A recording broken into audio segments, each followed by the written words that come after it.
انا اعطیناک الکوثر فصل لربک وانحر ان شانئک هو الابتر۔ اے نبی ہم نے آپ کو خیر کثیر عطا کیا۔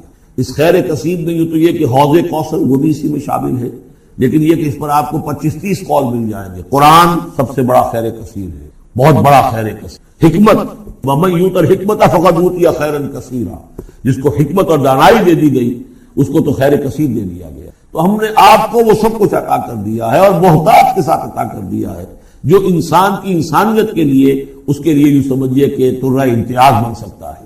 فصل لربک وانحر، پس اپنے رب کے لیے نماز پڑھا کیجئے اور نحر کیجئے، اونٹ قربان کیا کیجئے۔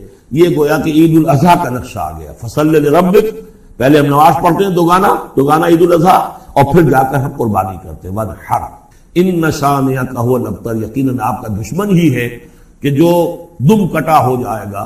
اس کا پس منظر یہ ہے کہ جب حضور کے ایک صاحبزادے بچپنی میں فوت ہو گئے تو کچھ جو کفار تھے مکے کے انہوں نے بڑی خوشیاں منائی کہ ایک ہی بیٹا تھا، باقی تو ان کی بیٹیاں ہیں۔ آپ کو معلوم ہے کہ 4 بیٹیاں تھیں حضور کی صلی اللہ علیہ وسلم، لیکن یہ کہ بیٹا جو تھا وہ ایک ہی تھا، وہ اللہ نے اٹھا لیا۔ تو بڑے خوشیاں منائی گئی کہ یہ تو اب دم کٹا جیسے ہوتا ہے جس کا کوئی پیچھے نام نہ رہ جائے۔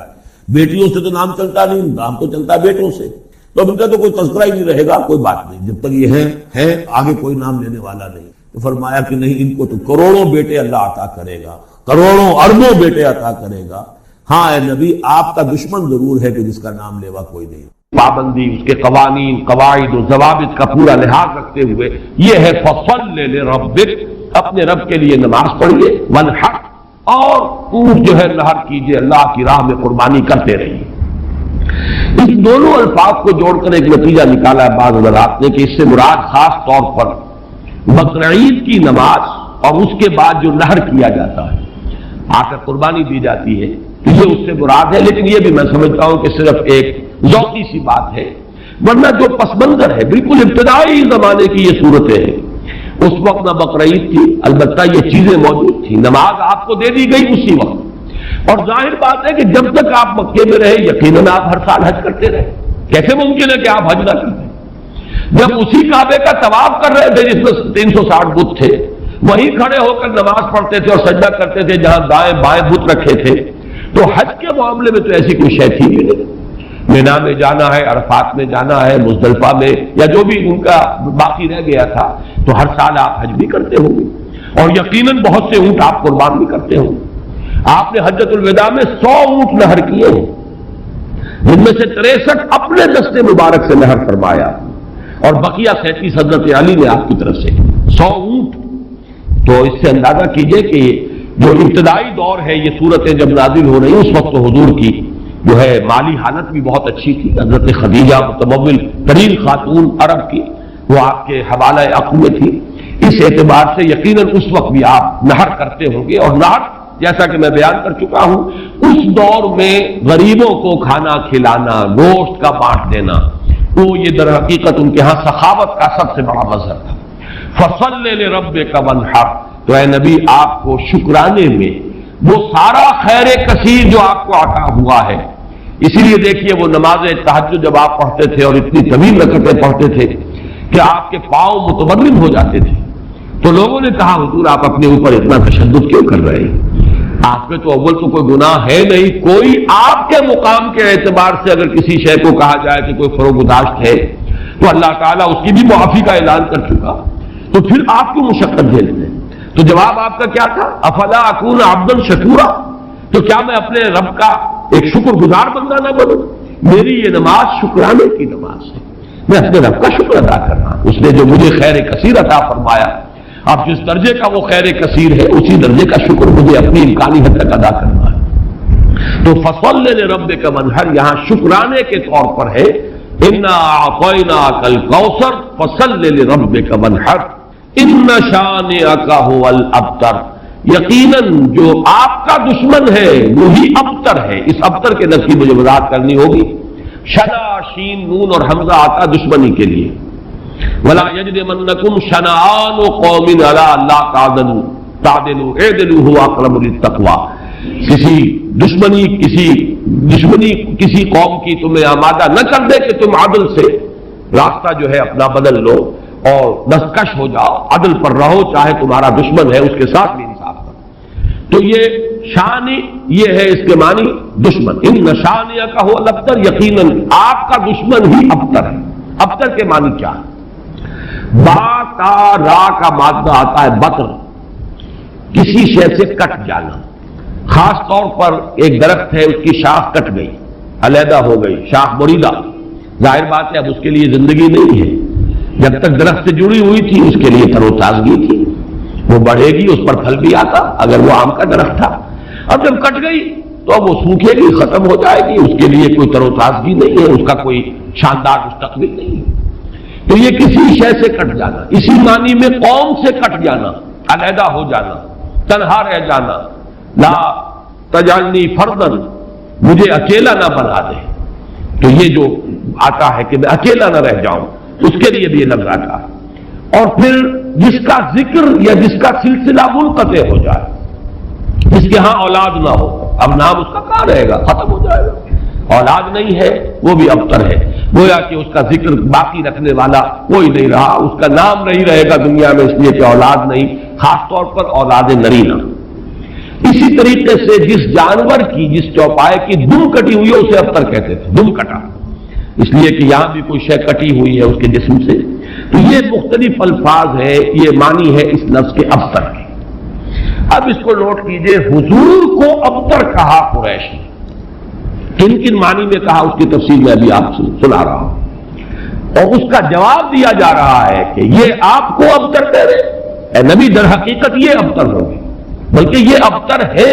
ان نشانیہ کا هو الابتر، حضور کو ابتر کس کس معنی میں کہا ہے؟ بالکل اوائل میں جبکہ حضور صلی اللہ علیہ وسلم نے اپنا پیغام شروع کیا ہے تو لوگوں نے کہا بطرا محمد منا، یہ ابن جریر کی روایت ہے، محمد ہم سے کٹ گئے، ہمارا اپنا ایک طریقہ تھا، ہماری تہذیب، ہمارا تمدن، ہماری روایات، ہمارا مذہب، ہمارے عقائد، اب محمد ہم سے کٹ گئے تو اس کا مطلب یہ ہے کہ یہ شاخ سوکھ جائے گی۔ یہ اگر جمعیت کے ساتھ رہتے، پوری اپنی قوم کے ساتھ رہتے تو ان کے لیے بھی شاندار مستقبل تھا، اب ان کا مستقبل بہت تاریک ہے۔ یہ بالکل ایسی بات ہے جیسے واصل بن عطا، یہ شاگردوں میں سے تھا حضرت حسن بصری رحمۃ اللہ علیہ کے، وہ تابعین میں سے ہے، ان کا شاگرد اور بڑا ذہین شاگرد، لیکن اس نے مسئلہ تقدیر پر، جبر و قدر پر بحثیں شروع کی، تو جب اس طرح کی باتیں اس نے کہی کہ جو اہل سنت کے شایان شان نہیں،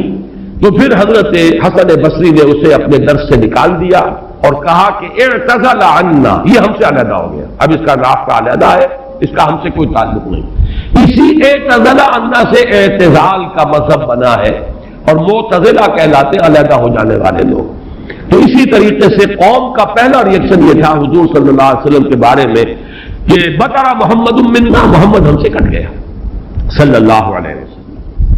اسی طریقے سے ایک مرتبہ قریش کی بڑی کوئی چوپال کے اندر ان کی بڑی مجلس تھی، اور کعب بن اشرف جو ہے وہ آیا ہوا تھا، یہودی، مدینہ منورہ سے، اس وقت تک تو یثرب تھا، ابھی کہاں مدینہ منورہ، اس وقت تک تو یثرب ایک بستی تھی، اس کا نام یثرب، وہ تو حضور ہجرت فرما کر گئے تو پھر وہ مدینۃ النبی اور المدینۃ المنورہ بنا ہے۔ تو وہاں لوگوں نے کہا، حضور کا ذکر کیا، اس نے پوچھا ہوگا کہ سنا ہے آپ کے ہاں کوئی ہے جس نے نبوت کا دعویٰ کیا ہے، تو الفاظ نقل کیے ہیں بزار نے حضرت ابن عباس رضی اللہ تعالی عنہما سے، الا تری الی ھذا الصبی المنبتر، دیکھتے نہیں ذرا تم، الا تری، یہ وہی ارایت الذی، یہ ان کے ہاں تعجب کی بات ہوتی ہے، ذرا دیکھو تو، تعجب بھی تحقیر بھی، یہ ہمارا ایک بچہ ہے۔ اب دیکھیے بچہ کہہ رہے ہیں، حضور اس وقت 42-43 سال کے ہوں گے، لیکن ان انداز حقارت ہے، یہ تحقیر۔ پھر یہ کہ یہ لوگ ہوں گے 60 65 70 کے، یہ بڑے چودھری بیٹھے ہوئے، تو ان کے لیے تو وہ نوجوانی کی جو عمر ہے وہ 42-43 سال، وہ بھی گویا کہ بچہ ہونے کی بات ہے۔ الا تری الی ھذا الصبی المنبتر من قومہ، جو کٹ گئے اپنی قوم سے، یزعم انہ خیر منا، اور سمجھتا یہ کہ یہ ہم سے بہتر ہے، اس کا دین ہم سے، ہمارے دین سے بہتر، اس کا عقیدہ توحید ہمارے عقیدہ شرک سے بہتر۔ وَنَحْنُ أَهْلُ الْحَجِيجِ وَأَهْلُ الصَّدَانَةِ وَأَهْلُ السِّقَایَةِ، حالانکہ ہم حاجیوں کا بندوبست کرنے والی قوم ہے، ان کی میزبانی کرتے ہیں، انہیں پانی پلاتے ہیں، یہ جب الفاظ میں پڑھ رہا تھا آج تو مجھے وہ آیت یاد آئی سورہ توبہ کی، اجعلتم سقایۃ الحاج وعمارۃ المسجد الحرام کمن آمن باللہ والیوم الآخر وجاہد فی سبیل اللہ، اللہ پر ایمان لانا، یوم آخر پر ایمان لانا اور جہاد کرنا، یہ ہے اصل اعمال۔ یہ حاجیوں کی کوئی خدمت کر لی، پانی پلا لیا، ان میں اس کو بڑی اونچی نیکی سمجھا ہوا ہے۔ تو یہ بھی منبتر اس شخص کو کہیں گے جو کٹ گیا اپنی قوم سے۔ سب سے زیادہ تلخ انداز میں جو بات کہی گئی حضور کے بارے میں، اور ابتر کا لفظ آپ کے بارے میں استعمال ہوا، اور یہ سمجھیے کہ یہ بھی دنات اور پستی کی انتہا تھی۔ حضور کے دوسرے صاحبزادے حضرت عبداللہ کا جب انتقال ہوا، یہ ذرا نافلہ تعلق کے درجے میں نوٹ کر لیجئے کہ حضور کی صاحبزادیاں اور آپ کو 2 بیٹے، 4 بیٹیاں اللہ نے حضرت خدیجہ کے بطن سے عطا فرمائے۔ آپ کی کسی اور زوجہ سے اولاد نہیں ہوئی، صرف ایک کنیز ماریہ قبطیہ کے بطن سے حضرت ابراہیم، اور وہ مدنی دور کا آخری زمانہ ہے جبکہ آپ کو وہ اللہ نے بیٹا عطا فرمایا، وہ بھی کم سنی کے اندر فوت ہو گئے، حضرت ابراہیم۔ تو یہ جو ترتیب ہے حضور کی اولاد میں، سب سے بڑے تھے قاسم، اسی لیے ابو القاسم آپ کی کنیت ہے۔ اس کے بعد حضرت زینب، اس کے بعد عبداللہ، حضرت عبداللہ حضور کے دوسرے بیٹے، اور پھر 3 بیٹیاں ام کلثوم اور فاطمہ اور رقیہ رضی اللہ تعالی عنہم وعنہن، ان سب سے اللہ تعالی راضی ہو۔ یہ آپ کی اولاد ہے۔ پہلے قاسم فوت ہو گئے تو چلیے ایک بیٹا عبداللہ ابھی آپ کے پاس تھا، جس رات ان کا بھی انتقال ہو گیا، اس کے بعد چرچا ہوا محمد ابتر ہو گئے۔ چنانچہ سب سے زیادہ کمینگی کا مظاہرہ جو ہے ابو لہب نے کیا، پڑوسی تھا حضور کا۔ اب بھی آپ جاتے ہیں تو حضور کا گھر اور اس کے ساتھ ہی وہ ابو لہب کا گھر جو ہے اس کے اب تو نشان باقی رہ گئے، صرف باقی اب سب ختم ہوا، بڑے بڑے محل بن گئے ہیں ان کے آس پاس، بڑی عمارتیں بن گئی۔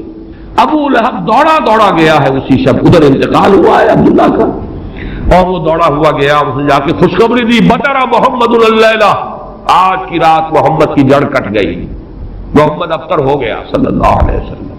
وہ جا کے خوشخبری دے رہا، یہ دنات اور پستی کی انتہا ہے۔ اس کو نوٹ کر لیجئے کہ اب آگے چل کر سورۃ اللہب اب دور نہیں رہی ہے، شاید اگلے ہی درس میں ہم 3 صورتیں پڑھیں گے، سورہ کافرون، سورہ لہب اور سورۃ النصر۔ آج جیسے 2 پڑھ رہے ہیں، پچھلے درس میں بھی 2 صورتیں پڑھی تھی، اگلے درس میں 3 صورتیں پڑھیں گے انشاءاللہ العزیز۔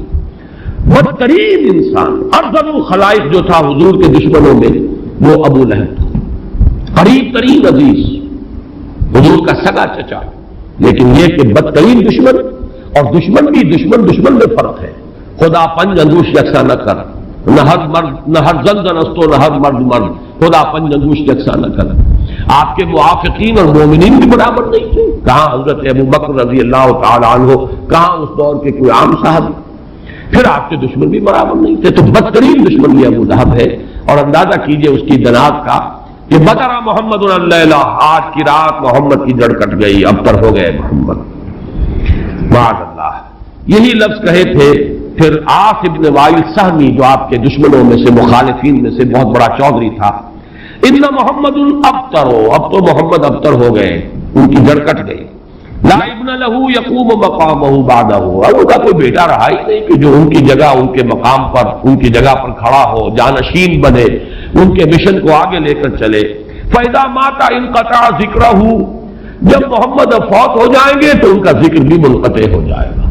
یہ وہ ابتر کا مفہوم جس کا کہ تقابل ہم کریں گے، اِنَّا رَفَعْنَا لَكَ ذِكْرَكَ، وہ کہہ رہے تھے کہ ذکر منقطع ہو جائے گا، اور سورۃ الانشراح میں اللہ کی طرف سے نوید آئی، وَرَفَعْنَا لَكَ ذِكْرَكَ، ہم نے تو آپ کا ذکر بہت بلند کر دیا۔ تو یہ ہے اِنَّ شَانِئَكَ هُوَ الْأَبْتَرُ، اے نبی آپ ابتر نہیں ہوں گے، آپ کو تو ہم نے خیر کثیر عطا فرمایا، آپ کا ذکر بلند کیا، آپ کی مانوی اولاد، آپ کی امت، کتنے بڑے بڑے اولیاء اللہ، صوفیاء، اہل اللہ، اتقیاء، صلحاء، مجددین، علماء، جن کے بارے میں علماء امتی کا انبیاء بنی اسرائیل، وہ سب آپ کی مانوی اولاد۔ پھر آپ کی صاحبزادی حضرت فاطمہ سے جو اولاد چلے گی، اس کا جو مقام و مرتبہ دنیا میں ہوگا، تو آپ ابتر نہیں ہیں معاذ اللہ۔ جیسے سورہ نون کے شروع میں فرمایا نون والقلم وما یسطرون ما انت بنعمت ربک بمجنون. اور کچھ دنوں کے بعد دیکھ لیں گے کہ کون مجنون تھا. محمد مجنون تھے معاذ اللہ، یا ابو جہل مجنون تھا اور پاگل ہو گیا تھا، اس کی مت ماری گئی تھی. فَسَتَنظُرُ وَيَنظُرُونَ بِأَيِّكُمُ الْمَفْتُونُ. یہ میں بھول رہا ہوں آیت، آپ بھی دیکھ لیں گے اور یہ بھی دیکھ لیں گے کہ کون تھا جو کہ بچل گیا تھا اور جس کی مت ماری گئی تھی. اسی طرح یہاں فرمایا ان شانئک هو الابتر. درس تو مکمل ہوا، اب ذرا بعض زمینیں ہیں ان کو چونکہ آئندہ کے درس سے بھی تعلق ہے. اور جیسے میں نے مولانا فراہی رحمۃ اللہ علیہ کے بارے میں اپنے پچھلے درس میں کچھ عرض کیا تھا کہ اگرچہ ان کا بہت اونچا مقام ہے میری نگاہ میں، لیکن وہ سائنٹیفک ریشنلزم